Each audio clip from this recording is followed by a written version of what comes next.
Oi, pessoal, tudo bom? Boa noite para vocês aí. Todo mundo está ouvindo? Tudo bom? É, vocês ainda não estão vendo aqui, mas já estamos conectados com o Dr. Roberto, né? Estamos aqui também com o Padre Marco. Acho que já está nos ouvindo também, né, Padre Marco? Ótimo. É uma alegria muito grande estar aqui com vocês, né, nessa noite. Primeiramente pelo excelente dia que a gente quer celebrar sempre, né, o Dia do Trabalho. Lembrando de todas as trabalhadoras, todos os trabalhadores, né?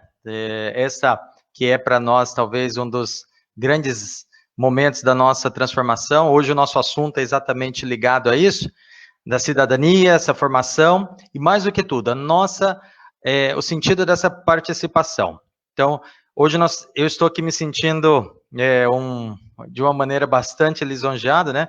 Ao lado de dois grandes amigos, mais do que tudo, né? Mas também de duas pessoas muito brilhantes. Então, eu estou no meio de dois rubis, né? Então, vocês sabem como eu estou nervoso, né? Também sobre isso daí, tá bom? Vai ser uma alegria bacana a gente partilhar, né? Estamos aí estreando algumas tecnologias, então se tivermos alguma dificuldadezinha dentro aí do processo, vocês vão nos perdoar. Então, sem muita delonga, a primeira pessoa que a gente vai, né, trazer aqui para nos acompanhar vai ser o Dr. Roberto, né, que é um grande amigo nosso. Tudo bom, Roberto? Você está aí nas vistas de todas as turminhas aí, né? Deixa eu colocar os nomes aqui, aparecer nomes, né? Olha lá, Roberto Vieira Filho, né? E esse, deixa eu pôr meu nome ali. Então, cada um de nós vai mais ou menos uns minutos aí, uns 15 minutos, a gente vai falar um pouquinho, né, dentro de alguma das nossas experiências. E essa ideia é exatamente a gente promover esse debate, né? Esta ideia de nós colocarmos também a nossa reação e a nossa atuação. Eu tenho, como eu disse, a honra de receber esses dois grandiosos e ter para nós também essa grande oportunidade para a gente se deleitar também, tá? Cada um vai fazer uma pequena apresentação aí, só para aquelas situações mais tranquilas, tá bom? Com vocês, então, nosso grande amigo, Dr. Roberto Ferreira Filho. Boa noite, prezado amigo Tiago Godoy, prezado amigo Padre Marco, é uma satisfação poder participar com vocês desse bate-papo. Um dia especial, né, como o Tiago mencionou, de reconhecimento aos trabalhadores e trabalhadoras do Brasil e do mundo todo, lembrando das lutas todas que foram travadas ao longo da história da humanidade, para que o mínimo de dignidade daquelas pessoas que levam o sustento, as suas famílias, pudesse ser reconhecido. Também é um dia especial porque estamos no meio da pandemia, isolamento social, assustados naturalmente com o grande número de pessoas, de irmãos nossos que são vítimas do coronavírus, aqui no Brasil e no mundo inteiro.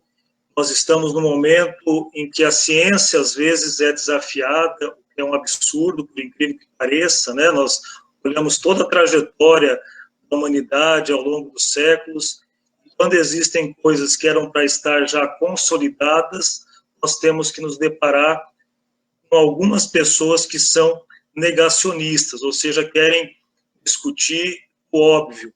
Mas ainda assim, apesar desses percalços, a sociedade como um todo está mobilizada, está se cuidando, está pensando no próximo.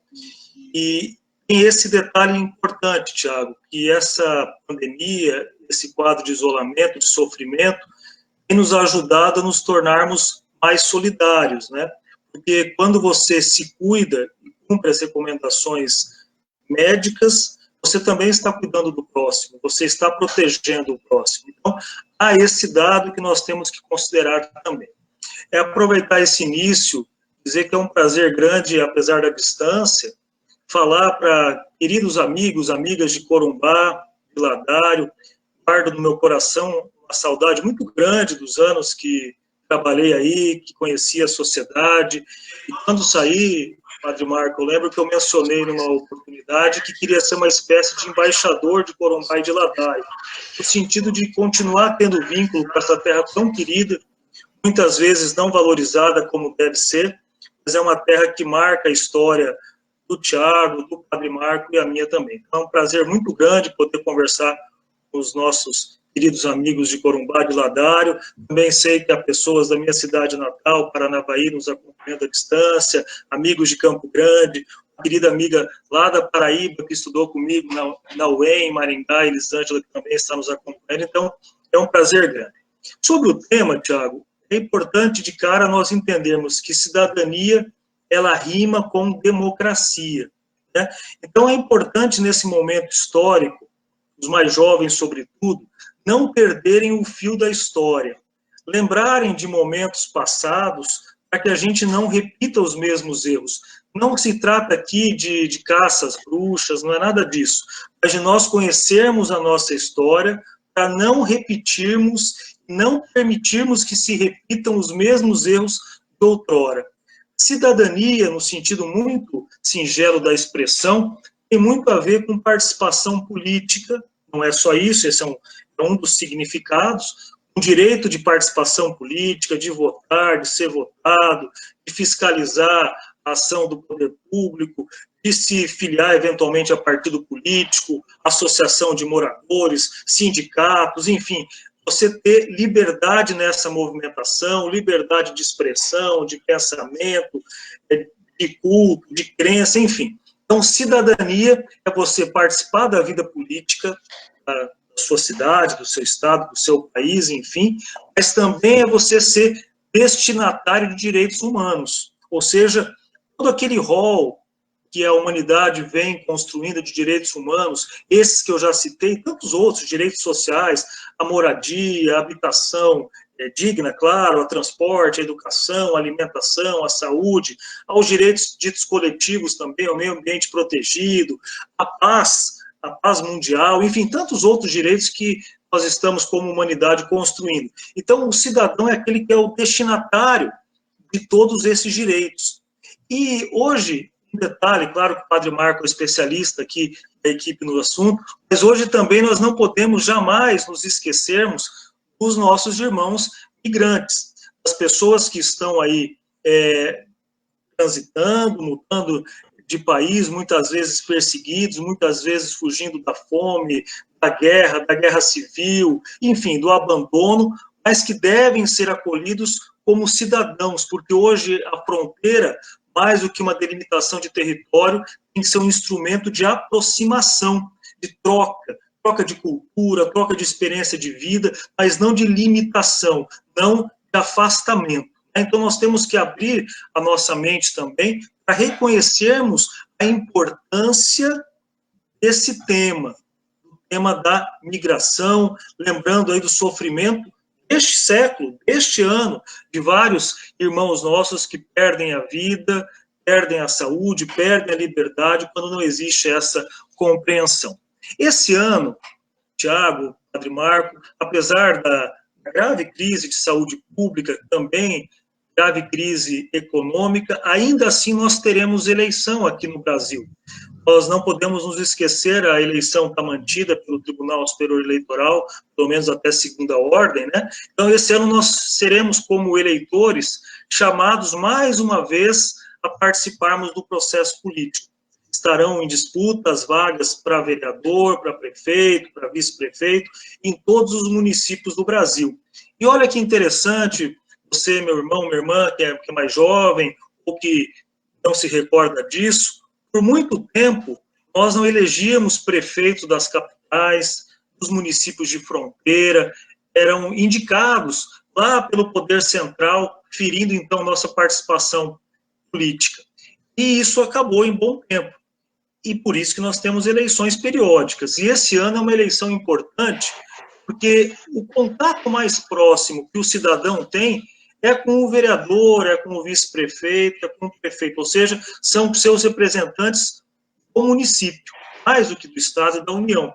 Então, é uma eleição que, apesar desse sofrimento que vem com a pandemia, nós não podemos nos descuidar dela, ou seja, nós temos que guardar aí a nossa energia também para essa participação política nas eleições municipais, conhecendo bem qual é o papel do vereador, qual é o papel do prefeito, do vice-prefeito, porque muitas vezes, Tiago, eu percebo, e ao longo de todos esses anos, como magistrado, e mesmo antes disso, né, mas como magistrado fui juiz eleitoral, vou assumir novamente agora, na semana que vem, como juiz eleitoral, enfim, essa experiência que eu tenho, e antes disso, até como advogado, na vida política que participei enquanto jovem lá no Paraná, na verdade aqui no Paraná, hoje eu estou aqui em Maringá, né, enfim, então toda essa experiência de vida me faz ter uma preocupação, eu quero compartilhar com os amigos hoje, daquela mania, ou daquela campanha simulada, ou daquela tradição antidemocrática de nós desvalorizarmos a participação política, como se a participação política fosse monopólio de pessoas mal intencionadas, interesseiras, carreiristas, desonestas. Na verdade, não é nada disso. Não estou aqui dizendo, obviamente, que não existam pessoas assim no mundo político, mas não é só no mundo político. Existe, na minha área profissional, pessoas assim. Existem pessoas assim nas universidades, na vida religiosa, na vida empresarial, nos sindicatos, nas atividades todas da vida. Por quê? Porque a política é uma atividade humana. E como atividade humana que é, o ser humano é imperfeito, naturalmente nós temos pessoas boas, bem intencionadas, e pessoas não tão bem intencionadas assim. Mas olha só, a importância do voto está justamente nisso. Nós somos chamados a fazermos justamente a separação do joio e do trigo no processo político. Esse é o nosso instrumento, né? De nós não nivelarmos todos por baixo, mas nós também termos senso crítico, ou seja, na hora de nós optarmos pelo candidato A, pelo candidato B, nós não podemos fazê-lo de maneira irresponsável, imatura, né? Ou seja, acreditando, ora, em salvadores da pátria, que não existem, essas experiências ao longo da história são todas traumáticas, não acreditando em propostas colocadas de cima para baixo, como se nós não fôssemos donos do poder, ou seja, o poder emana do povo, também nesse sentido, de nós ajudarmos a construção uma proposta política viável, decente, acolhedora, que pense no coletivo, né? Então, nós temos esse instrumento muito importante, que é o voto, nós temos que agir com consciência, e para isso é importante também nós conhecermos as responsabilidades e competências de cada um. Como assim? Às vezes eu menciono, né, um candidato a vereador ou a prefeito, só como exemplo aí de Corumbá ou de Ladário, propõe um aumento do salário mínimo para R$3.000. Nossa, que maravilha, todo mundo vai, né, uma boa parte pelo menos, ficar simpático com essa ideia. Mas é uma ideia totalmente furada, porque a política de salário mínimo do Brasil é uma política nacional, não compete ao município legislar a respeito do assunto. Um outro exemplo, só para ilustrar rapidinho, e obviamente ouvir também os nossos colegas, o Thiago e o Padre Marco. Por exemplo, nós criarmos uma lei municipal criando um outro tipo de atendimento à saúde, ou seja, extinguindo o SUS no município de Corumbá. Um exemplo absurdo, mas só para nós compreendermos, que muitas vezes nós somos levados por propostas mirabolantes que não têm nada a ver com a atuação do vereador, do prefeito, das lideranças locais, né? Então, a campanha também serve para isso. Serve para que a gente faça essa análise. Ou seja, valorizarmos a democracia, o voto, a participação política, mas conhecendo a responsabilidade de cada um. Eu quero só complementar essa primeira participação, Thiago, se você me permite, com duas questões que eu também reputo importante. O exercício da cidadania, nesse aspecto mais limitado da participação política, também não se limita a votar e ser votado. Isso é muito importante que os nossos amigos entendam. Nós temos alguns instrumentos no Brasil que são muito valiosos, mas na prática pouco reconhecidos. Por exemplo, os conselhos de direito, os conselhos municipais do meio ambiente, da saúde, da pessoa portadora de deficiência, da criança ou adolescente, que elaboram, ou pelo menos em alguns deles, ajudam a elaborar políticas públicas. Há conselhos que as políticas são deliberativas, ou seja, o administrador tem que cumprir o que o conselho determina. Outras são opinativas, mas seja qual for o modelo, é uma forma do cidadão participar além do voto. Então, dele se interessar pelos conselhos também, saber como faz para participar, acompanhar de tempo em tempo as suas reuniões, como também acompanhar a atuação dos seus representantes. Quantos de nós aqui, honestamente falando, já acompanhamos ou fazemos isso com frequência, uma sessão da Câmara Municipal, que são abertas, até porque devem ser assim, a casa do povo. Quantas vezes nós já fomos? O que nós sabemos que se debate no município de algo mais concreto, né? Enfim, nós temos que exercitar a cidadania sempre, não só de 4 em 4 anos ou de 2 em 2 anos, depois só reclamando, jogando pedra e não ajudando absolutamente em nada na construção de uma sociedade mais humana e mais justa. Esse é um ponto. Outro ponto que eu acho fundamental é nós sabermos que a democracia, apesar de imperfeita, é superior a qualquer outro modelo político que a humanidade já tenha construído, né? O próprio Churchill, há muito tempo, né, no auge aí da Segunda Guerra Mundial, ele dizia isso, né, que a democracia é um modelo imperfeito, mas é o melhor de todos que a humanidade já construiu. E é verdade, porque nós temos o instrumento do voto, né, nós temos a oportunidade, além de fiscalizarmos os eleitos, de participarmos do processo, de nós votarmos periodicamente. Então, muito cuidado com aquelas tentativas de desvalorizarem a democracia. E, eventualmente, aqui no fulanismo, porque isso é pessoal de cada um, eventualmente as pessoas que se decepcionam com a escolha que fizeram nessa ou naquela eleição, não importa qual, essa decepção tem que ser positiva, propositiva, proativa. O que eu quero dizer com isso? Não é uma desilusão que nos afaste do processo político. Pelo contrário, é uma desilusão que deve nos chamar à responsabilidade de continuar participando cada vez mais. E votar bem, votar mal, é claro que é algo muito subjetivo, mas eu falo individualmente, tá? Então, em tese, alguém que se decepcione com o deputado que ajudou a eleger, o senador, o governador, o presidente, não importa qual cargo, não sirva, não utilize essa sua decepção para você se afastar da participação política. Nós precisamos da participação de todos, de maneira madura. É só assim que a sociedade se torna mais humana, mais justa, uma sociedade efetivamente cidadã. Eu agradeço, Tiago, professor Tiago, Padre Marco, por essa minha primeira participação.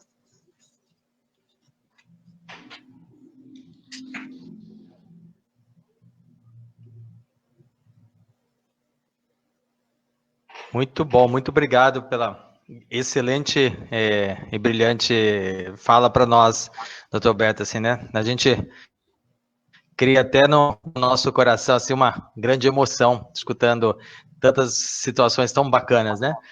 E agora, né, a gente vai ter o prazer da presença do Padre Marco, né, vendo aí também, trazendo bastante essa realidade. Padre Marco, que é um dos responsáveis pela Pastoral da Mobilidade aqui na cidade de Corumbá. Né? Então, que traga para a gente aí também a sua contribuição.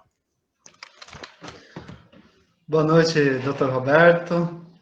É uma alegria poder encontrá-lo por aqui. Que pena que ainda não nos encontramos pessoalmente, né? Meu companheiro disse, esse aí foi parceiro da Pastoral Carcerária. Tiago, é uma grande alegria poder estar aqui. Parabéns pela iniciativa, né? Eu não sei falar tão bem, tão bonito como o doutor Roberto, mas vamos aqui, né? Ele, querido, né, os que estão aí nos acompanhando, né? É uma grande alegria estarmos juntos aqui. Obrigado por estar conosco. O doutor Roberto comparou, então, a cidadania à democracia, né? Eu não sei se consigo fazer a comparação, mas eu gostaria de falar a cidadania em relação à humanidade e ao ser cristão, né? Já que minha área, né, a área religiosa, né? Esse compromisso, né, que todos nós temos, né, de exercer esse direito, de estar atento, né, aos nossos deveres. Eu acompanho, né, em todo o estado e aqui na cidade, né, sou responsável de animar, né, as pastorais sociais no Regional Oeste 1, aqui a dimensão missionária e também algo das pastorais sociais aqui na Diocese.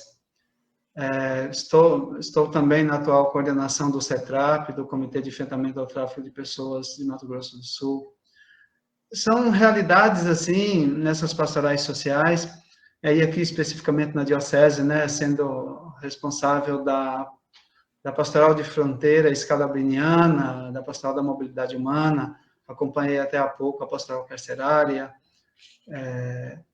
e estando nesses meios, como é difícil a gente trabalhar com lideranças nessas pastorais específicas que tratam as questões sociais. Porque são pastorais que exigem um engajamento, um envolvimento, uma certa profecia, e as pessoas têm medo. Têm medo de acompanhar essas demandas. E creio que um pouco desse medo é justamente por não querer exercer a cidadania. Não quer se comprometer, não quer, às vezes, ser cobrado, não quer se queimar, entre aspas, na questão do envolvimento. E aí, comparando a cidadania a ser cristão, aí você acaba, ao não ser cidadão, ao não exercer a sua cidadania, você acaba não sendo também cristão. Porque nós somos chamados a ser fermento na massa, a estar no meio do mundo para fazer a diferença. E, seguindo Jesus Cristo, a parábola do samaritano, o caído, passou um que era responsável, o sacerdote, passou um que entendia de lei, passou do lado, e aquele samaritano passou, parou, sentiu a dor como se fosse dele, curou, fez os primeiros socorros, colocou na sua montadura, arrumou hospedagem e se comprometeu em responsabilizar com esta hospedagem. E se envolveu. Então, exercer a cidadania é envolver-se. E ser cristão é mergulhar realmente, sem olhar. Essa migração que atendemos aqui, por exemplo, muito pouco são católicos. Então, se eu fosse atender pedindo a carteirinha de católico, eu não atenderia quase ninguém. Então, a gente vai exercendo, a gente vai pelo humano e pelo exemplo de Cristo, nós não podemos ficar parados. Então, aí, eis a questão. E se eu não sou católico, não sou cristão, é pela humanidade. E agora, nesse tempo em que nós estamos vivendo de pandemia, a gente vê realmente quem é que tem alma, consegue perceber que, né, como o Dr. Roberto disse, né, para amar o outro, eu me cuido porque eu amo a pessoa que está comigo. Eu moro com um padre ancião, Padre Agostinho, 70 e alguns anos. Eu também sou do grupo de risco. Mas, ao sair para as demandas, eu saio e me cuido porque em casa, né, moro com um ancião. Não adianta nada eu sair, me expor e voltar em casa e o ancião está ali. E isso se aplica também, por exemplo, a questão migratória. Né? Como é que eu posso viver numa cidade, Corumbá, esquecer que tem Ladário e esquecer que tem Porto Quirrara e Porto Soares? Aqui nós somos um conjunto. Somos um conjunto. Muitos aqui falam, vou lá na fronteira. Não, na fronteira não, você está na fronteira. Você vai na faixa de limite do país ou na fronteira? Por quê? Porque não se reconhece. E quando você não se reconhece, o problema não é seu. O problema não é seu. 2018, aquele boom de haitianos, aqui, escondidinhos aí, porque falavam para eles que se a polícia pegasse eles, iam presos. E aí o problema não aparece, ninguém nota. Quanto não causa uma questão social. Não aparece. Não aparece, não incomoda, eu finjo que não vejo. É impossível passar e não ver aquele monte de haitiano aglomerado naqueles hotéis e na rodoviária. Eu fico assim, às vezes perplexo quando estou na rodoviária ali, por exemplo. Aqui nós somos caminhos de passagem dos bolivianos. E eles chegam de manhã nos ônibus que vêm de Santa Cruz, chegam e ficam lá na rodoviária, esparramados lá. Olha, eu acho que para muitos, aqueles postes que tem lá, que sustenta o teto da rodoviária, aparecem mais do que os bolivianos e aquelas criancinhas deles que ficam ali brincando, esperando às 16 horas ou às 23 horas para pegar o ônibus. Então, é muito complicado você... como é possível alguém dizer que é cidadão brasileiro, é ser humano e não perceber? Parecer que aqueles bolivianos, que aqueles monte de bolsa que eles levam lá para levam para o lado de São Paulo, é menos que um poste. Então, são situações assim que a gente precisa se questionar. Se questionar. Não só da parte de nós, população, mas da parte do poder político também. Por exemplo, o nosso Brasil, com a extensão que tem, com toda a extensão de fronteira que tem, o que é feito para ter um olhar para as fronteiras? Aqui somos considerados ponta de linha, mas na verdade deveria ser o cartão postal. Assim como a gente vende, né, a área do turismo, o Brasil, né, pode vir que é seu. Quer dizer, aqui é uma das portas de entrada. E como pode, tipo assim, o SUS de Corumbá ser contado só os 100 e alguns mil habitantes de Corumbá e a realidade, né, de quem conduz, não vê que aqui se atende muito mais, porque nós não somos um, somos 4. Somos 4. E aí falha quem não olha, que aqui é um conjunto, e falha também nós que não gritamos, que não fazemos nos notar. Até nós mesmos. Ah, vou lá na fronteira, são os bolivianos. Os bolivianos? Se não fossem os bolivianos, Corumbá não teria hortifruti. Desculpa, eu acho que eu estou exagerando, não sou da área de agricultura aí, que me perdoe, mas o que eu vejo nas feiras livres, nos pequenos comércios aqui, são os bolivianos alimentando a nossa cidade. Então, como pode uma sociedade que está misturada conseguir, de uma maneira cruel, separar e fazer a discriminação? E como que um país que quer ter uma hegemonia, como é que só lembra da fronteira quando estoura o problema dos venezuelanos lá em cima, ou quando estoura o problema dos haitianos aqui, ou quando estoura o problema dos haitianos lá? Porque eles sabem que existe a fronteira. Porque as forças de segurança estão de olho, né? Por que passa livremente o tráfico? Por que passa o contrabando de arma? E alguém olha muito bem para isso? E por que quando convém, fecha os olhos, esquece que existe fronteira e trata a fronteira como um fim de linha, sendo que ela é o início, é a entrada do nosso país. E nós, como Corumbá, temos uma das principais entradas. Olha a rota migratória, né, que desce pela América do Sul. O lugar mais perto de São Paulo, os grandes centros, é aqui. São Paulo, Brasília, Rio, é Corumbá. E aí passamos a ser uma fronteira invisível. Nós mesmos aplicamos essa realidade de invisibilidade e aí a gente vai multiplicando, né? O resto do país não nos enxerga, nós não enxergamos os bolivianos e assim vai replicando, igual aquela história, né? O dono bateu no cachorro, o cachorro bateu no gato, e o gato bateu no... E vai fazendo essa realidade. Mas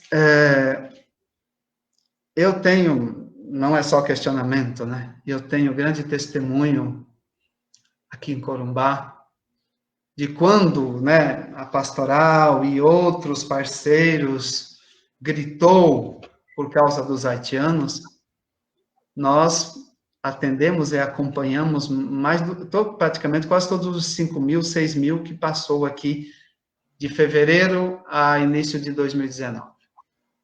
Então, o país com o olhar voltado para Roraima, por causa dos venezuelanos, e o Brasil passando uma realidade difícil, tanto quanto com os clandestinos que chegavam do Chile, os haitianos que chegavam do Chile, para abastecer o nosso mercado, porque é o mercado que chama, é o mercado que chama. Então, como é que é isso? O mercado é livre para poder estimular e buscar, mas as pessoas são barradas e tem que se sujeitar clandestinamente, porque aí eu não me comprometo com um contrato de trabalho lá, que eles venham, se vire. Aí chega aqui, eu sou uma mão de obra para poder fazer com que a mão de obra local baixe o seu preço. Aí eu uso eles para baixar o seu preço e descarto eles, porque vai me dar trabalho. Então, e o mercado produz um fluxo migratório, porque se não tivesse, não viria. Produz um fluxo migratório, e aí o fluxo migratório é usado para poder nivelar a demanda, né, de trabalho local, e aí depois você descarta o migrante. E aí, depois que a mão de obra local baixou o preço, baixou os seus questionamentos, e com as últimas, né, reformas por aí, nem quem defende tem mais, né? Então, aí você fica sem direito mesmo, aí você fica com os brasileiros e devolve. Por que eu estou falando isso? Porque agora o fluxo de haitiano é ao contrário, é retornando para o Chile de volta. É tanto que a situação que estou aqui no momento, estamos acompanhando aqui no momento, é a da família que ficou preso, né? Teve a má sorte de saiu do Brasil, ainda não estava com barreira, foi entrar na Bolívia, tinha barreira, foi voltar para o Brasil, encontrou barreira, ficou em cima da ponte. Em cima da ponte. Não podia nem para lá, nem para cá. E uma demanda que teve que parar, né? E aí o Brasil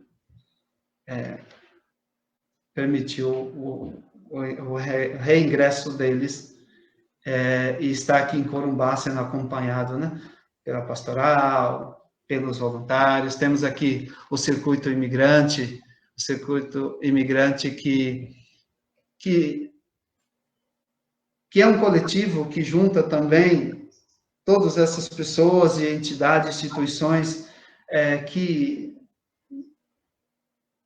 quer ajudar, que quer trabalhar, que quer estender a mão e tem influência, faz essa conexão com essas instituições, né, o apoio do Circuito Imigrante, Pastoral da Mobilidade Humana, da Diocese, né, a Congregação Escalabriniana, na qual eu faço parte, né, que dá esse suporte, e os voluntários aqui da nossa cidade, que durante todo aquele fluxo de imigrante de 2018, não deixou faltar alimento e nem espaço de hospedagem. Quero agradecer, aproveitar aqui e agradecer a todos aqueles que estenderam a mão naquele momento e estende até hoje. Então, exercer a cidadania é sentir juntos. A dor do outro é a minha dor. Acho que tinha mais para falar, mas acho que eu já falei demais. Estou vendo o Thiago inquieto ali, eu acho que eu já venci os 15 minutos, eu nem olhei o relógio aqui, podia ter posto o reloginho aqui, né? Não, mas é isso mesmo. Eu falei isso com o Roberto assim, no início, aqui a gente senta, o tempo voa, mas acho que a ideia é exatamente a gente ter a riqueza dessa transmissão da nossa experiência, né? E não é à toa que está aqui, né, Dr. Roberto, que é como eu falei, um grande amigo, mas é juiz, trabalha também relacionamento com essa situação, né, e esse é o critério, né, do convite, né. A ideia é a gente falar de um assunto que envolve a identidade da pessoa. A pessoa é aquilo que a gente consegue abstrair. Também o Padre Marco, né, além de sacerdote, né, nessa sensibilidade humana, isso é inegável, né, para qualquer sacerdote, é exatamente isso, não por vontade própria, mas eu achei muito legal aqui na própria fala do Padre Marco, né, essa ideia de que é o próprio Cristo que leva. A fé cristã, ela tem uma expressão latina, né, sine qua non, sem nenhuma maneira de estar fora, né, poderia se explicar, a condição obrigatória é essa identidade.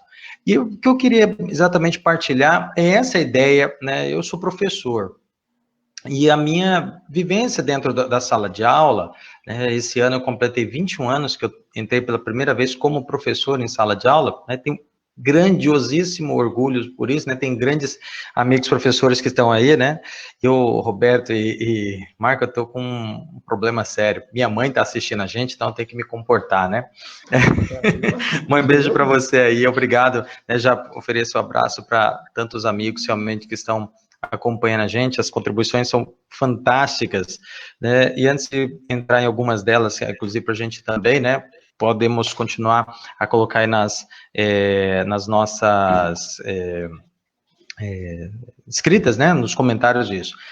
Exatamente essa experiência, um estudante, né, o ambiente da escola, uma coisa que eu aprendi há um pouco tempo, né, graças a uma partilha muito gostosa, de uma provocação, uma pessoa que eu também tenho muita estima, que é o Lívio, está nos acompanhando aí também, é exatamente um detalhe, né, eu, como formei, tinha a ideia de que a educação, ela era a ferramenta de tudo, ela salvaria a humanidade, né, especialmente ela traria isso. E eu fui perceber que não embora, né, a educação seja uma das principais ferramentas dessa Constituição de cidadania, ela não é responsável. Por quê? Porque é por causa de um movimento muito simples. Não é a educação quem constrói a sociedade, mas a sociedade que constrói a educação. E é exatamente esse, talvez, o grande critério. Quando a gente vê dentro dessa nossa dimensão da cidadania, né, problemas muito sensíveis, como o Padre Marco mesmo trouxe, né, de uma realidade, um mundo como o nosso, as fronteiras são indicativos, mas elas não são, especialmente por uma questão até inteligente, né, elas não são impedimentos das pessoas irem e vir. Então, assim, não existe muros mais, né, como na Idade Média, por exemplo, que impedia esse livre ir e vir, né? Vamos brincar, claro que existe controle, né, por uma questão muitas vezes impulsionada pela segurança e outros fatores que poderia demorar muito para explicar, mas as pessoas dentro de um planeta, né, acho legal quando a gente vê assim, o nosso, na verdade, o nosso país é a Terra, né, o Papa Francisco vem trazendo assim, é uma casa comum. Isso é fantástico para a gente perceber. E aí, né, colocando essa sensibilidade, por que é que nós aqui dentro de uma cidade ainda não conseguimos pensar, né, que nossa cidade de Corumbá, Ladário, nós somos, né, na realidade, somos fronteiriços, né? E isso que a gente precisa ter. Então, quando eu voltando à ideia da sala de aula, quando eu estou diante dos estudantes, né, eu tenho um compromisso muito sério, né, eu coloco muito esse elemento de que eu não estou ali por uma situação sem o compromisso. Então, eu tenho uma responsabilidade muito grande, né, procuro ver, e eu digo isso porque não no sentido de uma qualidade expositiva, falar bem comunicativo, etc., não, mas eu falo assim, para que o estudante possa ter, naquele momento, além do conteúdo, também a sua formação reflexiva para ser pessoa. É isso que acho que a gente pode perceber. Diante dos valores, diante de uma situação, nós temos um documento que nos gabarita fantasticamente, né? E eu trago aqui a Constituição, né, chamada Constituição Cidadã, e é um documento que é desconhecido, primeiramente, das pessoas, e também uma ferramenta de muita manipulação de alguns elementos, né? Está escrito isso, desescreve, substitui, né? Brincar com a língua portuguesa sobre isso. E a ideia que a gente precisa, né, alimentar diante dessa situação que a gente debate é que a participação da população, ela é a única maneira de constituirmos uma sociedade justa. O nosso, né, o padre Dr. Roberto, né, colocou uma coisa muito fantástica, que é a seguinte: nós, a cidadania, o processo de cidadania não acontece só de 2 em 2 anos, quando nós vamos lá apertar os 2 botõezinhos, 3 botõezinhos da urna, né, os números e o confirme, ou as outras opções que nós temos. Não, o voto é um dos passos pelo qual a nossa cidadania ela é constituída. Mas, né, teve até uma contribuição aí no comentário, achei bem produtiva, que falava assim, né, as políticas públicas precisam da sociedade para isso. Como que a gente faz? Né? E aí eu vejo, por exemplo, dentro da sala de aula, essa necessidade de dar voz ao estudante, né, de fazer muitas vezes esse canal de grande qualidade, de grande ligação com a realidade. Mais do que tudo, criando um processo reflexivo, porque é esse que acho que é a nossa especial missão, ou melhor, essa especial maneira de agir, criticar as coisas.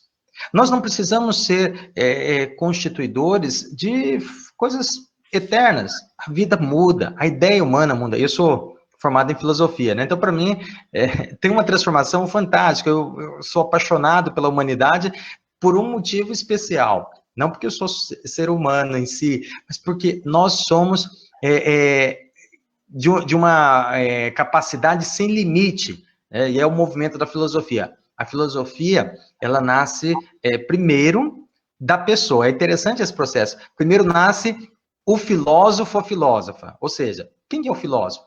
Aquele que quer ser amigo do saber, né? Filosofia significa isso. As pessoas falam, amor ao saber, não. O amigo do saber. Por quê? Porque na cultura grega, a ideia, a dimensão do conhecimento, né, a sabedoria, é simplesmente um atributo divino. Só os deuses sabem. E o que a gente pode fazer diante disso? Se só os deuses sabem, eu quero ser amigo, eu tenho uma relação. E essa criatividade da filosofia, que eu acho que é fantástico para a gente pensar no nosso dia a dia, essa criticidade, nós podemos, mais do que tudo, ver a nossa dimensão de uma maneira mais ampla, mais fantástica. Nós nunca paramos de questionar. E a cidadania tem esse processo, né? Ela tem essa transformação diuturna, ela se pontuou, por exemplo, hoje nós temos questões que alguns dias atrás, alguns meses atrás, nós não estávamos nos colocando mais da humanidade, e a gente tem que retomar, assim como daqui a alguns dias, daqui a alguns meses, daqui a alguns anos, os nossos filhos vão ter outras questões. Quem sabe, quando eu era criança, né, diante de um mundo que era mais limitado, por exemplo, de conexão, não tinha internet, eu me preocupava, e aí, o que eu vou ser quando crescer? Era a principal pergunta. Hoje, a gente vê, por exemplo, não só o que eu vou ser, né, quando, não, o que eu já sou, qual é o meu significado, o que é que vai... Então, a cidadania, ela acompanha essa transformação, e mais do que tudo, se nós não mudarmos o nosso passo de uma passividade, que fala assim, o que o outro vai falar para eu fazer? O que o outro vai me dar, eu não consigo ver. E é interessante porque não é só um movimento dessa força física, né? A gente vê, assim, de alguns anos para cá, por exemplo, esse movimento, as pessoas vão para as ruas, há um protesto, pintam, vestem, fazem, manifestam. E aí eu já estava pensando numa coisa interessante. A dimensão da política não exclui ninguém. Eu já começo uma coisa assim, até engraçada, Roberto e Marco, que fala o seguinte, tem gente que fala para mim assim, a gente não discute religião, não discute política e não discute time de futebol. Aí eu falo assim, não. Se a gente não discute é porque isso daí não é processo intelectual, não é processo de filosofia. Por quê? A gente discute tudo aquilo que pode ter divergência, e a divergência não é inimizade. A divergência é ponto de vista. Então, a religião a gente discute, sim, a gente apresenta, a gente faz o futebol. Claro, o Flamengo é o melhor time do mundo, né? O Santos, coitado, né? Fica aí, né, fora e etc. Discordo. Mas a gente sabe disso, mas a gente pode, mais do que tudo, desculpa a brincadeira, né? É dizer do que mudamos e é divertido, especialmente no futebol, se não tem dois, não vale nada, né? E, mais do que tudo, política é um ambiente nosso. E a última ideia que eu quero, né, trazer é que nada em nós está fora da política. O meu cabelo é político. Se eu vou pôr de lado, para trás, se eu vou pintar, se eu vou descolorir, se eu vou fazer, nada disso vai tirar a minha dimensão de trabalho, de ação. Então, nada do ser humano está fora da política. A política é uma identidade da polis, ou seja, do nosso meio, da nossa sociedade. Então, quando eu vejo esse elemento, né, da educação, sempre me questiona muito essa tradução, que é, claro, o meu espaço de atuação, e muito mais do que tudo, é a nossa dimensão também de transformação. A educação é um lugar em que nós temos que provocar a visão da cidadania de uma criança, de um adolescente e de nós, quando adultos também. A educação tem que trabalhar com todas essas dimensões. Dentro da escola, é lugar de falar da diversidade, é lugar de falar das diferenças, especialmente com essa geração. Eu tenho experiências assim tão notáveis, né, que não vou delongar aqui dizer, dessa criatividade que nós temos. Eu falo sempre para os meus estudantes, né, alguns deles estão aí nos escutando, né, vendo a nossa live aqui, e pode partilhar assim, né, nós não podemos transformar a nossa vida numa coisa fechada, numa coisa, não, nós precisamos ter essa mente aberta. Por quê? Porque eu não fui tão brilhante quanto eles são hoje. Quando eu vejo os meus estudantes, né, essa agilidade com o corpo, com as questões que antes eram monstramente tabu, hoje para eles são, assim, passam sem o menor constrangimento, sem a situação, um abraço não tem conotação dolorosa, pintar o cabelo, levantar, tem esse domínio com a tecnologia e tantas coisas, né? Como eu disse que eu não iria delongar, tá bom? E eu quero, né, deixar também aí para algum questionamento. Eu tenho uma pergunta que achei que anotei aqui, né? Tem até uma contribuição da Silvia, que diz o seguinte, né, falta realmente, quando o padre Marco estava falando, né, falta o envolvimento e comprometimento com o próprio futuro, né, de uma situação muito importante, e a gente poderia até falar, né, tem uma ótima contribuição aqui do padre Pascoal, grande abraço para você, padre Pascoal, também. Então, vou deixar mais um pouquinho aí para os nossos grandiosos aí, trazer algum ponto, contraponto, e também, se as pessoas quiserem contribuir, né, quando eu falei que eu perdi o acompanhamento dos inscritos aqui dos comentários, mas mais uns minutinhos aí para a gente ver, tem alguma pergunta que alguém gostaria de fazer, alguém gostaria também de provocar, né, eu estou aqui para também mediar, né, não vou deixar ninguém brigar, apesar dos quilômetros que nos distanciam. Bom, vou pegar um gancho na sua fala, Thiago, quando você diz aquele provérbio do que não se discute, né? Na verdade, o que não pode na política, você tratar a pessoa que pensa de maneira diversa como inimigo, e na verdade não é. Justamente é salutar para a democracia a divergência, o pensamento diferente, plural, até porque o monopólio de ideia, o monopólio de pensamento, ele é muito mais cruel do que você saber conviver com o outro, né? Ou seja, você disputa uma eleição, quando você o faz, né, com o coração aberto, com propósito limpo, não para chegar ao poder pelo poder, não é isso. Para você contribuir para que a sociedade melhore nisso, naquilo, você vai, na verdade, contribuir, você vai servir, não se servir do poder. Então, o debate de ideia, inclusive, serve para que você, às vezes, reflita melhor, às vezes você aproveita o que o seu adversário, não inimigo, o seu adversário apresentou, que você não tinha pensado sobre esse ponto de vista, né? Ou seja, ninguém é dono da verdade, muito menos num regime democrático. O debate, o diálogo são construtivos. E vou fazer um gancho com a religião e citar o Papa Francisco.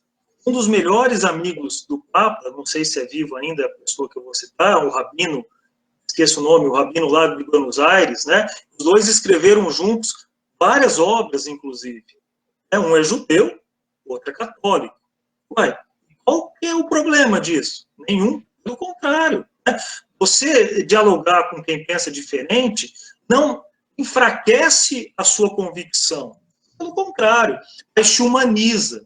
Como o Padre Marco falou, você começa a enxergar, e deve ser assim sempre, o outro, seja ele quem for, como um irmão, como um igual. E a política bem trabalhada, bem levada, conduz a isso. Né? Eu quero compartilhar uma experiência que eu faço sempre questão de citar, Padre Marco. Eu tive a oportunidade de conhecer a cidade de Medellín.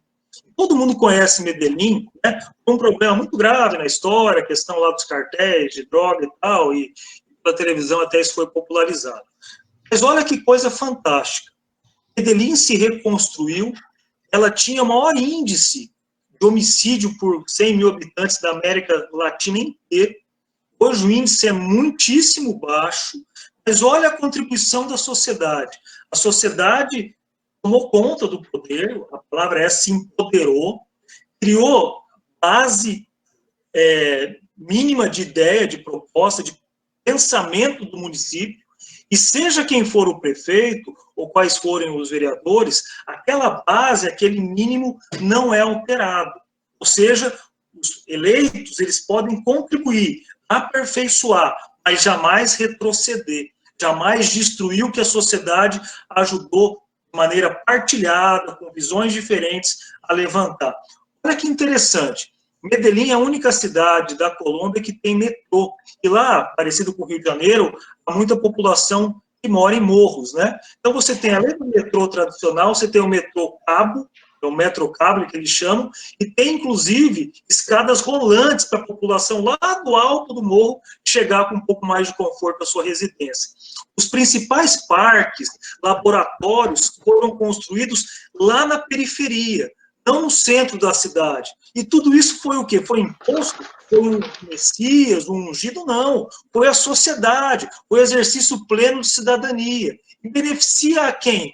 A todos. Então, o jovem, a criança, o adulto, o idoso, eles se empoderaram, eles se consideram e são, de fato, donos da cidade de Medellín. É uma experiência belíssima. Uma outra coisa que eu quero partilhar com os amigos, ainda sobre cidadania, é o que fala, Tiago, expressamente a Constituição no artigo 205, quando fala da educação. Olha que maravilha. A educação é um direito de todos, dever do Estado e da família e tal, será promovida e tal, e aí vem, visando, olha que interessante, então a educação visa o quê? Ao pleno desenvolvimento da pessoa, seu preparo para o exercício da cidadania e sua qualificação para o trabalho. Então a escola, desculpando a comparação, a expressão, é o primeiro laboratório de preparação para o exercício da cidadania. É lá em que as ideias vão aflorando, a convivência com o outro vai sendo exercitada, o respeito mútuo vai sendo trabalhado, o interesse pelas coisas coletivas vão sendo pensados. Então, a Constituição, ela é sábia nisso. A LDB, ela fala da mesma forma. O Estatuto da Criança e do Adolescente, da mesma forma. Então, exercício de cidadania se aprende na escola também, não só, mas na escola também. E não é por outra razão que no Brasil e no mundo democrático, nos países democráticos, muitos líderes políticos, sejam de esquerda, de direita, de centro, surgiram dos bancos escolares, dos movimentos estudantis. Olha a riqueza disso, né, gente? Então, resumindo, eu quero de novo bater a tecla no seguinte ponto. O exercício da cidadania se aprende, na verdade, desculpando a redundância, um exercício, e tem que ser um exercício de empatia sempre. Você se colocar no lugar do que mais sofre, de quem tem menos oportunidades, e tentar fazer pela via democrática a redução ou mesmo a eliminação dessa diferença, dessa desigualdade.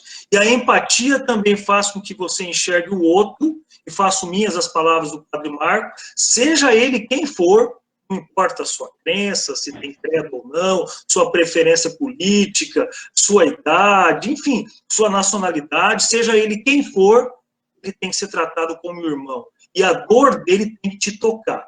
Se você tem interesse em participar mais ativamente da política, se você não tem visão democrática, se você não tem empatia, se você não tem capacidade de diálogo, vai fazer outra coisa da vida. Política em país democrático não é ambiente para mentes autoritárias, para pessoas donas da verdade, para aquelas que tratam o outro como inimigo, que quer destruir o pensamento alheio.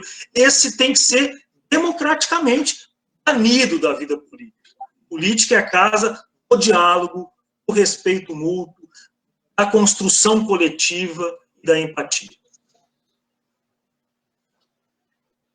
Muito bom. Eu concordo muito com esse aspecto que você fala dessa empatia e desse trabalho, né?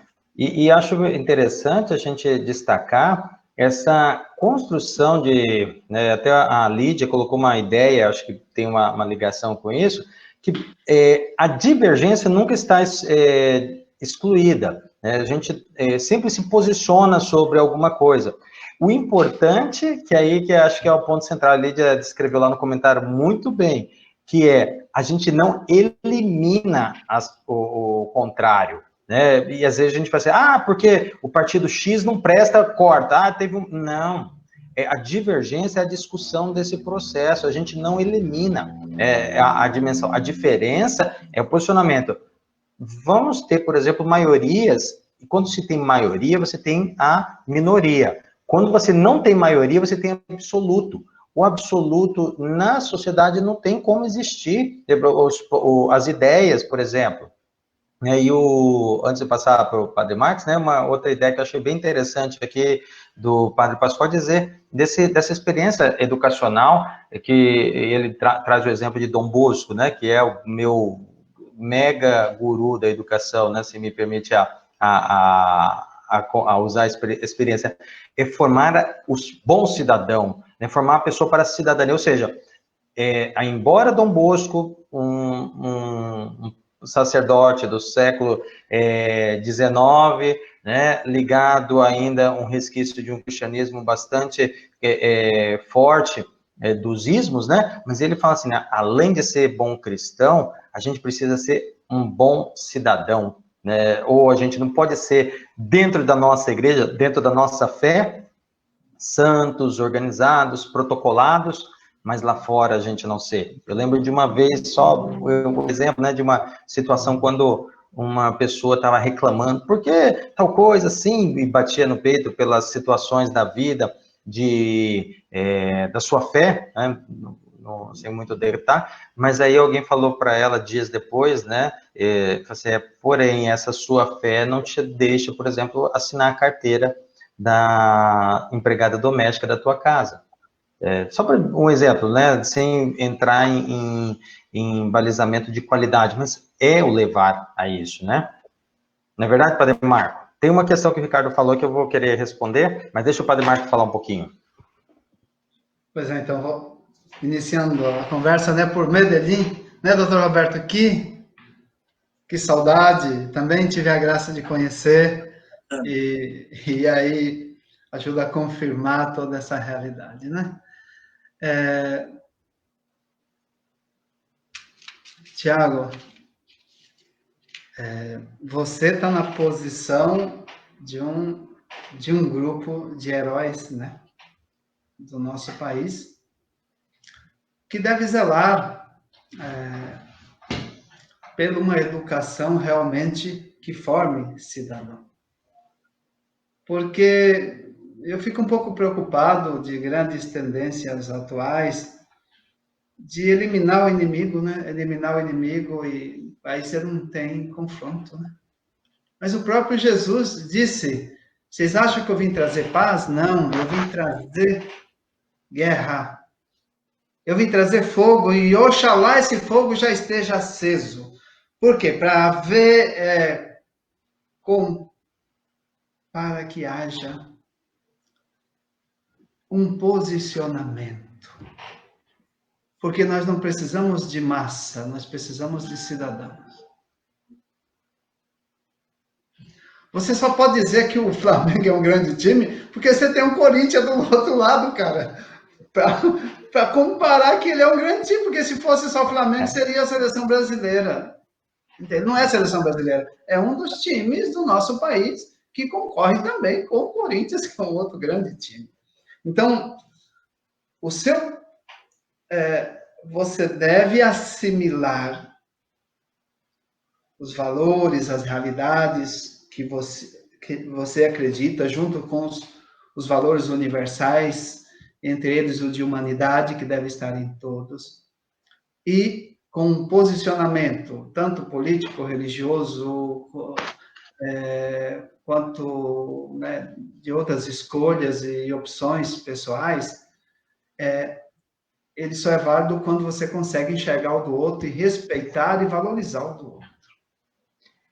Olha, Marco, tem uma coisa bem interessante aqui. A Ilma te faz uma pergunta direta, que eu acho que está nisso daí. Vai assim, hoje em dia, vemos muito poucas em nossas casas discussões sobre cidadania. Acredito que seja até por conta da tecnologia, né? Talvez esse distanciamento. O que você, né? E é legal que esse contato do sacerdote, muitas vezes, do conselho, ajuda. O que o padre pode falar sobre essa dimensão, assim, desse distanciamento das famílias sobre assuntos como esse?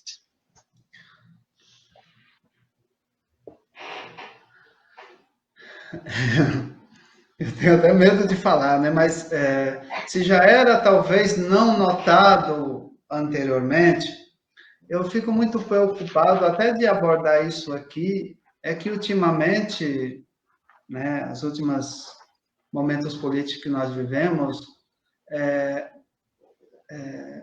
complicou muito mais isso, né? Complicou muito mais esse diálogo e no momento eu não vejo saída, no momento, enquanto uma das partes não respeitar o posicionamento do outro. Ultimamente você não pode se definir, né, A ou B é inimigo, é demônio, você é demonizado se você se coloca numa outra opção. Então fica difícil. Eu acompanhei divisões de famílias severas até hoje por questões políticas e por um caminho que tomou a política ultimamente com pseudo questão de combate à corrupção, acabamos quebrando o elo de poder conversar e dialogar e poder pertencer, assim como eu sou corintiano, você flamenguista, o doutor Roberto quer revelar? Porque nós dois só ficar de fora sem revelar seu time, né? Santista, opa. Santista, então. Ele mencionou o Santos no início. Então, por que eu não posso ser santista, flamenguista, corintiano? Então, esse diálogo, quando parte um pouco para a questão de opção política, que está ligado à questão cidadã, você não pode se posicionar, quer dizer, acabou anulando o outro. Então, tem que voltar esse diálogo, tem que voltar essa capacidade de respeito, primeiramente. E nós vemos, né, nessa pandemia, situações bastante graves, né? Assim, agora que a família tem que ficar em casa,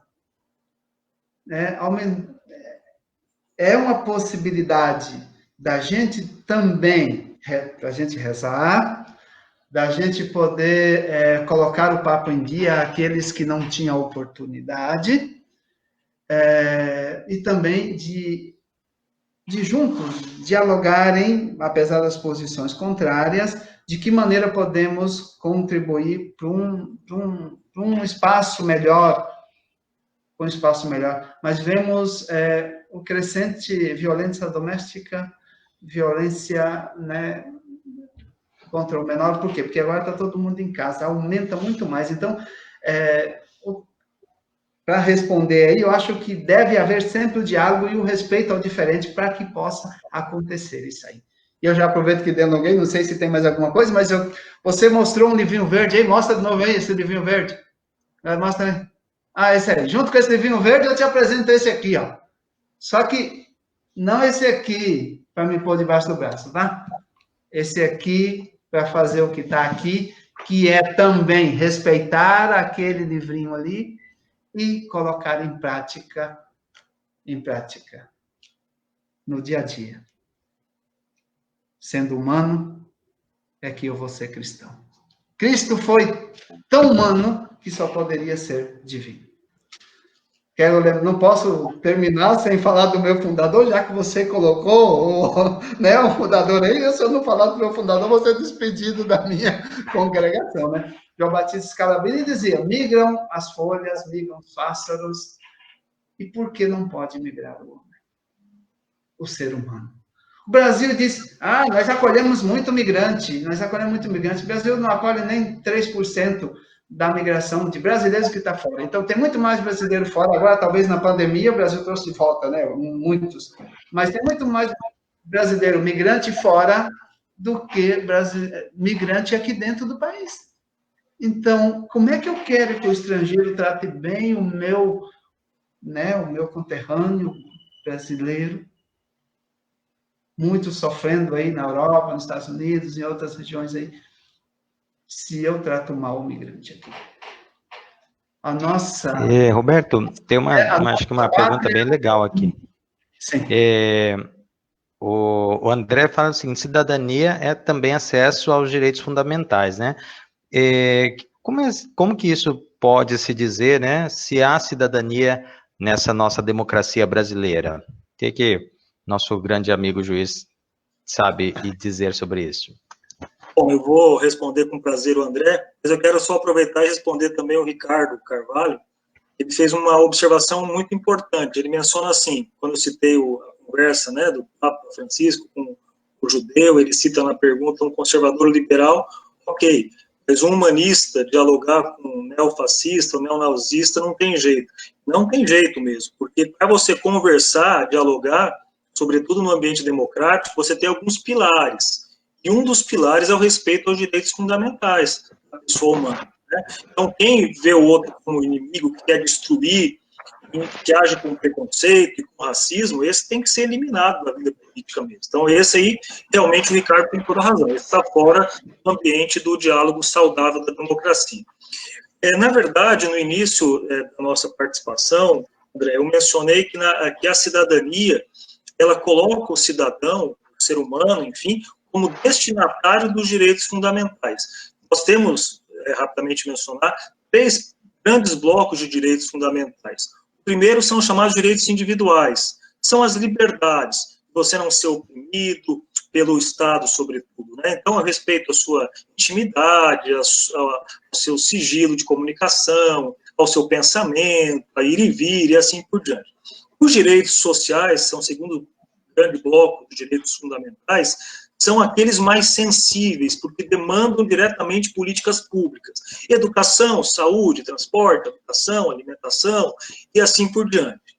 O terceiro bloco são aqueles direitos difusos, coletivos, enfim, que não são palpáveis, são para todas as pessoas, e todos somos corresponsáveis. Consumidor, meio ambiente, paz, e assim por diante. O que acontece em relação ao termômetro da cidadania?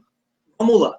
Quanto mais desigual for um país, quanto mais a renda esteja concentrada nas mãos de poucos, quanto menos oportunidades a grande maioria da população tem, menos cumpridor dos direitos fundamentais, dos direitos humanos, aquele Estado é.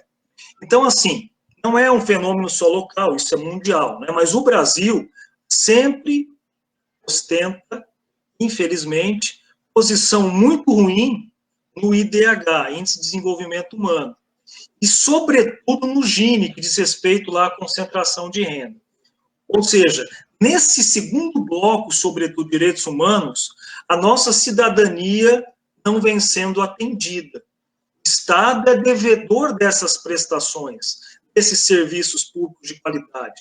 Quer ele exerça diretamente, quer conceda para particular. Aqui não tem nenhuma questão ideológica envolvida. Aliás, só até fazer um gancho que eu acho fundamental. dependendo da ideologia de cada um. Existe uma mania equivocada, muito baseada em senso comum, de falar em justiça social, em direitos humanos, é coisa de comunista, de gente de esquerda, não tem nada a ver. Os direitos humanos são construções universais e muito dependeram do posicionamento liberal. O liberal, linha de regra, é uma pessoa de direita, não é um extremista, né? Não é um neofascista, um neonazista, mas é um pensamento mais à direita. Os direitos sociais, esses tiveram a contribuição mais à esquerda, porque lutavam um pouco mais por igualdade. Mas os direitos humanos iniciais, do primeiro bloco que eu citei, são conquistas liberais. Tá? Mas voltando ao assunto, então, os direitos sociais são um bom termômetro para saber se a nossa cidadania vem sendo respeitada. Aqui eu acho que ninguém discorda, que falta muita coisa a ser feita. Como que a gente avança nisso? Aí lá com o primeiro bloco. Qual o primeiro bloco? Das liberdades públicas, liberdade de pensamento, de opinião, de participação política. Então, a política, olha que interessante, como estão interligados os temas. A participação política faz com que esse instrumento da democracia possa atender aquelas demandas sociais que estão mal atendidas ou estão até relegadas em segundo e terceiro plano. Então, são temas correlatos. E aí eu defino o seguinte: cidadania de qualidade significa um povo participativo e um povo efetivamente destinatário de políticas públicas.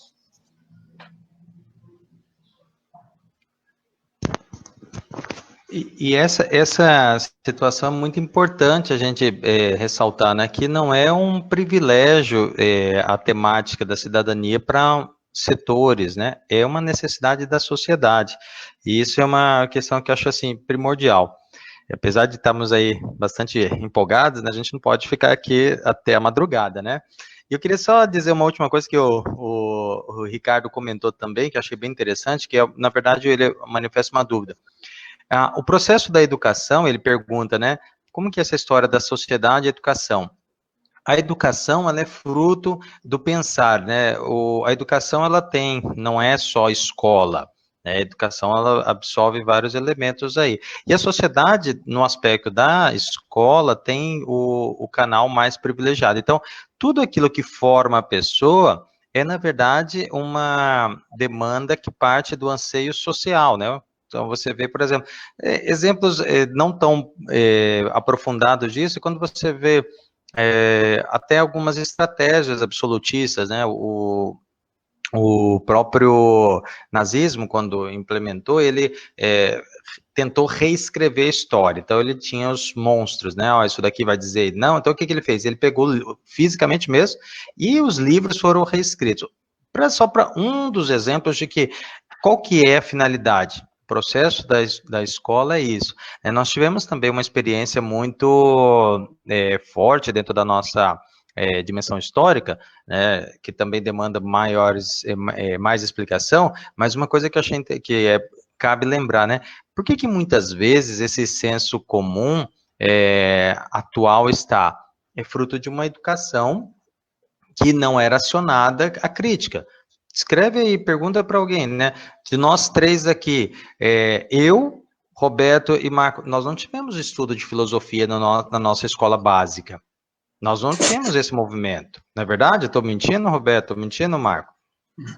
Só para dizer, né? Não que a filosofia seja, mas não tinha. Eu mesmo sou professor de filosofia desde o primeiro ano que no Mato Grosso do Sul retomou, de um fruto, tenho 40 anos né, vejo então sou um ser desse movimento. Então a educação não é, muitas vezes, não é essa do fruto dessa sociedade, né? E acho que esse elemento é muito importante para a gente também descobrir que a cidadania, ela é primeiro uma reflexão também que deve ter, né? E achei interessante que, apesar de tudo, né, Marco, que a gente tenha até certos espinhos, né, a gente fica meio tenso em alguns elementos por conta da discussão, da diversidade, ou pior ainda, né, não é nem esse o nosso temor, mas da violência que isso pode ter, né, vi até alguns comentários bem interessantes aí sobre isso, mas a gente tem uma necessidade de dialogar. Então, a gente não pode perder isso. Mais do que tudo, esse momento que a gente está fazendo aqui é para dialogar. Aqui não está dizendo nada do que é certo, nada do que é errado, a partir do instante que nós estamos propondo também diálogos, né? E isso é muito importante para nós também, né? Eu, da minha parte, quero agradecer imensamente as contribuições que vocês colocaram aqui para a gente, né? A participação de amigos, de parentes, né? De todas as pessoas aí, para a gente também fazer esse movimento. E até propôs aí, né? Qual seria um tema interessante para a gente falar?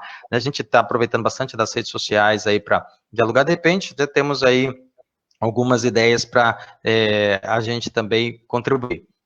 Eu gostaria de dar aí 1 minuto para cada um dos nossos dois aí, para dar uma finalizada, mandar um abraço, não sei se tem mãe ou pai de alguém aí também, a minha mãe já mandei beijo, então já tô livre, viu, Karen? Aí tá, Karen também falou assim, eu também tenho que mandar beijo e abraço para a mãe, é claro, né? A gente lembra do puxão de orelha, né? Então, Roberto e Marcos, que vocês gostariam de despedir da nossa fantástica partilha aí dessa noite. Bom, eu quero agradecer, Tiago, Padre Marco, pela gentileza do convite e de partilhar com vocês essas reflexões, essas preocupações. Dizer, mais uma vez, do meu carinho especial pela comunidade de Corumbá, de Ladário, que majoritariamente nos acompanham nessa noite, e que o povo tem que reconhecer a sua força, Tiago. Acho que esse é o fundamental.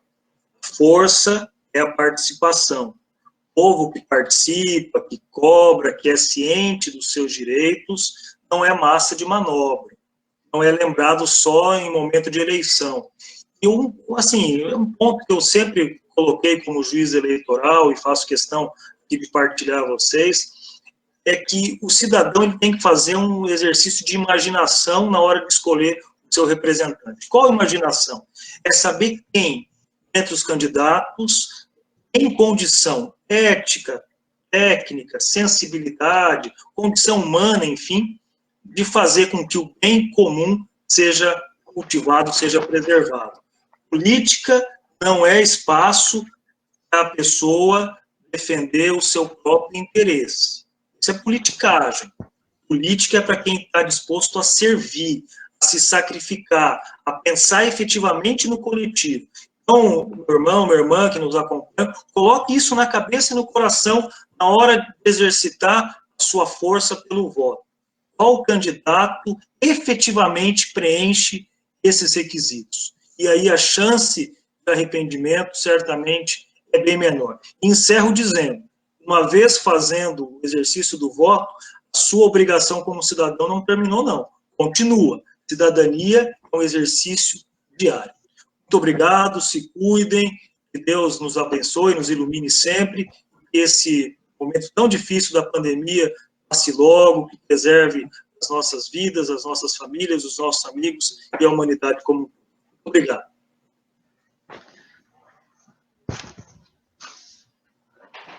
Muito bem. Tiago, Dr. Roberto, eu comecei fazendo uma comparação e não terminei, né? A categoria de professor, falei que você está incluída nela, né? Então, são os heróis na formação dessa, né, dessa cidadania e não de massa de manobra, né? Então, eu sei o quanto os professores, e aqui, né, o meu carinho a todos eles e elas, heróis e heroínas, que lutam, às vezes, até contra o próprio sistema, próprio não investimento, né? Como é que pode congelar recursos de educação por tanto tempo? Meu Deus, com os gastos, né? Com o dólar que começou com 3, já está 6. Então, é difícil. Então, são verdadeiros heróis. E agora, nesse momento atual que nós temos no nosso país, né?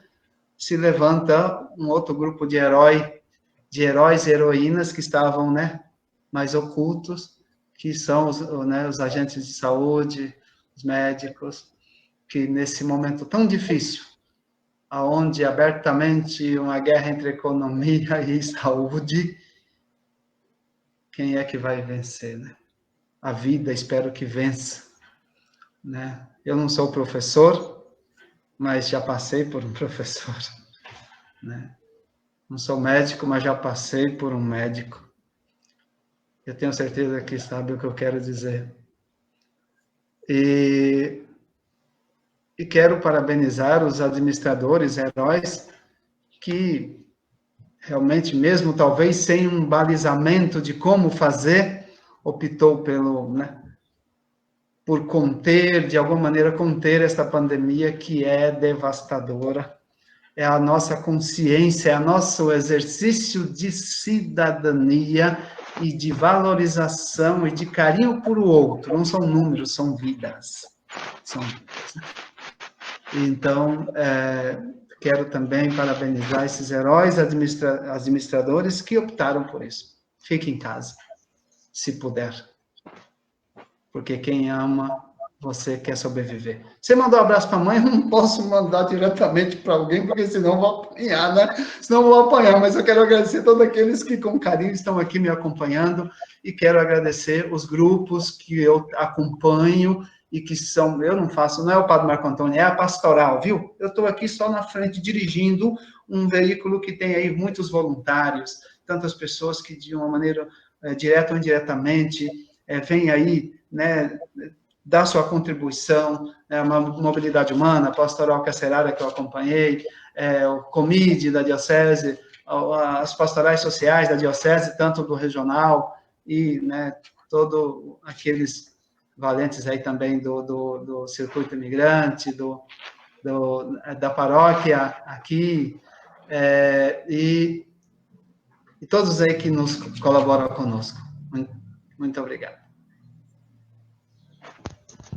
E a gente agradece toda a nossa galerinha aí. Olha, tivemos um número aí bastante animado de pessoas, né? E acho que isso é muito importante. A gente está num momento muito peculiar, sem talvez nenhuma experiência tão ligada assim, e acho que é isso que é importante, né? Hoje, no Dia do Trabalho, a gente quer especialmente lembrar de quem não pode ficar em casa exatamente pelo trabalho, né? Os agentes de saúde, os agentes de segurança, e como do fundo do nosso coração, se sensibilizar com essas pessoas. 5.019, ou mais de 5.000 pessoas que perderam a vida só por essa pandemia, só no nosso Brasil, é muito doloroso, né? Eu nunca nunca ficaria no e daí sobre isso, não. Isso me machuca muito, porque eu não tenho, infelizmente, condição de falar que ninguém dessas pessoas, embora não sejam meus parentes, meus amigos, tem significância, né? Então a gente quer terminar essa nossa live se sensibilizando todos por essas pessoas, né? Porque a gente não aumente esse número. Então o recado meu é: quem puder, realmente fique em casa, vamos usar máscaras, vamos lavar as mãos e aproveitar esse momento também, né, para a gente solidificar a nossa experiência humana aí. Beijo grande, abraços virtuais para todos vocês, né? Vou ler todas as informações, Roberto está aí à disposição, um grande amigo, está no Facebook, né? Padre Marcos, não, Padre Marcos é mais, assim, sabe, as redes sociais dele são outras, né, Padre Marcos? Brincadeira, não está no Face, mas está na Pastoral da Mobilidade, lá na paróquia Nossa Senhora de Fátima, né, aqui em Corumbá. É um coração grande, eu não vou mentir para vocês, não. Estou, assim, imensamente feliz por esses dois que eu admiro muito. Tem um outro que eu também tenho um carinho muito grande, não vou deixar de falar dele, que é o Padre Pascoal, que está aí acompanhando também, e vai, qualquer dia, a gente dá o privilégio dessa partilha aí. Tá bom? Pessoal, beijo do professor Tiago, especialmente aos alunos aí. Abraço à distância, aos amigos, a minha família aí, através da minha irmã que está assistindo. Obrigado, Roberto, obrigado, Tiago, obrigado a todos vocês.